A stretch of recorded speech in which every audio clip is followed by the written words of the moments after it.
chapter 17. Do not sacrifice to the Lord your God an ox or a sheep that has any defect or flaw in it, for that would be detestable to him.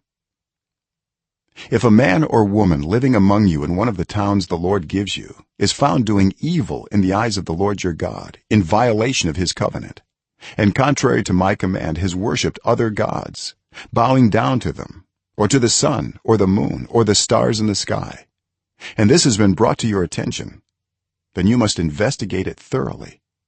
If it is true, and it has been proved that this detestable thing has been done in Israel, take the man or woman who has done this evil deed to your city gate and stone that person to death.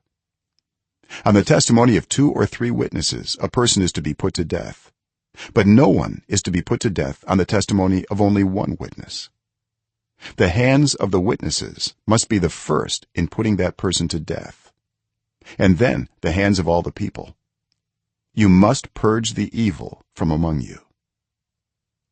If cases come before your courts that are too difficult for you to judge, whether bloodshed, lawsuits, or assaults, take them to the place the Lord your God will choose. Go to the Levitical priests and to the judge who is in office at that time. Inquire of them, and they will give you the verdict. You must act according to the decisions they give you at the place the Lord will choose. Be careful to do everything they instruct you to do. Act according to whatever they teach you and the decisions they give you. Do not turn aside from what they tell you, to the right or to the left. Anyone who shows contempt for the judge or for the priest who stands ministering there to the Lord your God is to be put to death. You must purge the evil from Israel. All the people will hear and be afraid, and will not be contemptuous again. When you enter the land the Lord your God is giving you, and have taken possession of it and settled in it, and you say, "Let us set a king over us like all the nations around us," be sure to appoint over you a king the Lord your God chooses. He must be from among your fellow Israelites. Do not place a foreigner over you, one who is not an Israelite. The king, moreover, must not acquire great numbers of horses for himself, or make the people return to Egypt to get more of them, for the Lord has told you, you are not to go back that way again. He must not take many wives, or his heart will be led astray. He must not accumulate large amounts of silver and gold. When he takes the throne of his kingdom, he is to write for himself on a scroll a copy of this law, taken from that of the Levitical priests. It is to be with him, and he is to read it all the days of his life, so that he may learn to revere the Lord his God and follow carefully all the words of this law and these decrees, and not consider himself better than his fellow Israelites and turn from the law to the right or to the left. Then he and his descendants will reign a long time over his kingdom in Israel. Chapter 18. The Levitical priests, indeed the whole tribe of Levi, are to have no allotment or inheritance with Israel. They shall live on the food offerings presented to the Lord, for that is their inheritance. They shall have no inheritance among their fellow Israelites. The Lord is their inheritance, as he promised them. This is the share due the priests from the people who sacrifice a bull or a sheep: the shoulder, the internal organs, and the meat from the head. You are to give them the first fruits of your grain, new wine and olive oil, and the first wool from the shearing of your sheep, for the Lord your God has chosen them and their descendants out of all your tribes to stand and minister in the Lord's name always. If a Levite moves from one of your towns anywhere in Israel where he is living, and comes in all earnestness to the place the Lord will choose, he may minister in the name of the Lord his God like all his fellow Levites who serve there in the presence of the Lord. He is to share equally in their benefits, even though he has received money from the sale of family possessions. When you enter the land the Lord your God is giving you, do not learn to imitate the detestable ways of the nations there.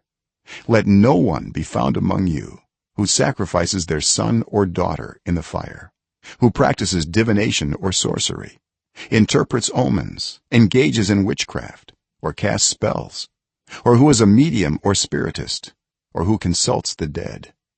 anyone who does these things is detestable to the Lord. Because of these same detestable practices, the Lord your God will drive out those nations before you. You must be blameless before the Lord your God. The nations you will dispossess listen to those who practice sorcery or divination. But as for you, the Lord your God has not permitted you to do so. The Lord your God will raise up for you a prophet like me from among you, from your fellow Israelites. You must listen to him.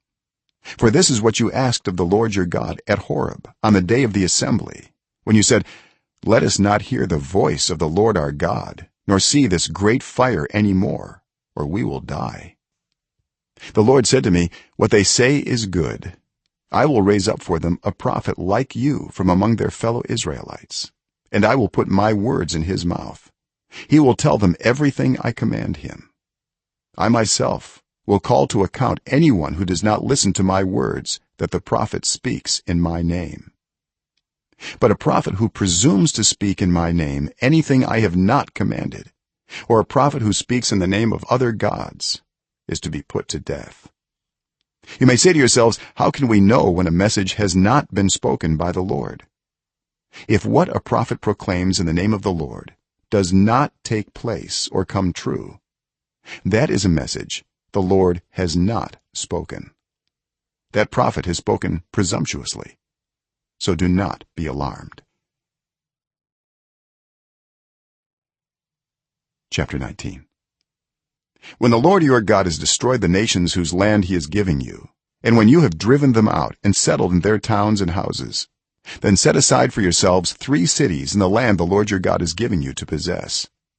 Determine the distances involved and divide into 3 parts the land the Lord your God is giving you as an inheritance, so that a person who kills someone may flee for refuge to one of these cities. This is the rule concerning anyone who kills a person and flees there for safety, anyone who kills a neighbor unintentionally, without malice aforethought. For instance, a man may go into the forest with his neighbor to cut wood, and as he swings his axe to fell a tree, the head may fly off and hit his neighbor and kill him. That man may flee to one of these cities and save his life. Otherwise, the avenger of blood might pursue him in a rage, overtake him if the distance is too great, and kill him even though he is not deserving of death, since he did it to his neighbor without malice aforethought. This is why I command you to set aside for yourselves 3 cities. If the Lord your God enlarges your territory as he promised on oath to your ancestors, and gives you the whole land he promised them, because you carefully follow all these laws I command you today, to love the Lord your God and to walk always in obedience to him, then you are to set aside 3 more cities. Do this so that innocent blood will not be shed in your land, which the Lord your God is giving you as your inheritance, and so that you will not be guilty of bloodshed. But if out of hate someone lies in wait, assaults and kills a neighbor, and then flees to one of these cities, the killer shall be sent for by the town elders, be brought back from the city, and be handed over to the avenger of blood to die. Show no pity. You must purge from Israel the guilt of shedding innocent blood, so that it may go well with you. Do not move your neighbor's boundary stone set up by your predecessors in the inheritance you receive in the land the Lord your God is giving you to possess. One witness is not enough to convict anyone accused of any crime or offense they may have committed. A matter must be established by the testimony of 2 or 3 witnesses.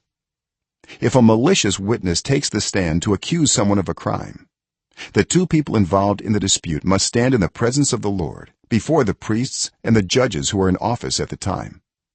The judges must make a thorough investigation, and if the witness proves to be a liar, giving false testimony against a fellow Israelite, then do to the false witness as that witness intended to do to the other party.